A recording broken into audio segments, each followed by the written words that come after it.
Hi there, this is Roxy Miller with a tip for your voice. A lot of people are trying to figure out how to find their own voice, how to find their own sound, figure out what they sound like, and will tell me that they often feel like they can very, very easily match the exact same tone and voice of the singers on the album and not find their own voice.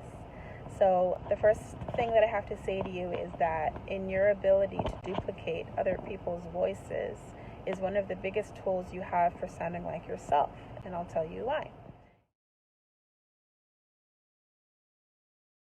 If you sing a Beyonce song but put an Adele run in it, or if you sing an Alicia Keys song, put a Beyonce growl in it, it now sounds like a unique version of the song. And many of the people that I work with don't realize that. They feel as though they have to sing the song that they hear exactly like the artist that they've heard. And the thing is that duplicating other people is the reason that you're going to be able to find your own unique sound.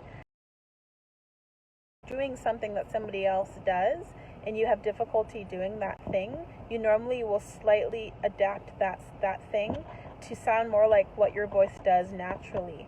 And sometimes the people that I work with are upset with themselves because they can't sound like the artist. However, your answer is right in front of you. Normally, if you can't go to that high G on that run that person is doing, or you can't belt as high as that person is singing in the song, you'll lower it slightly. And maybe because it's slightly off of pitch, you think that you sound terrible. When what's really happening is that you should be singing it a little bit longer and spending a little bit more time into figuring out where exactly it lies to be on key with your voice. And maybe some kind of cool little run will happen there, or maybe your voice will just do something really, really beautifully if you keep at it. I will say that in this culture in America, I've noticed that people give up pretty easily. And normally, kind of, it's like the grass is always greener on the other side. Meaning that you basically are giving up right before you're about to figure it out. And now, if you've been like working at something and instead of you getting to the place where you wanted to get to with your voice, it ended up going really, really south, or somebody made fun of you, or you kind of found that something bad happened because you were working too hard at trying to accomplish something, then you can get this idea that maybe trying to do that is a bad thing.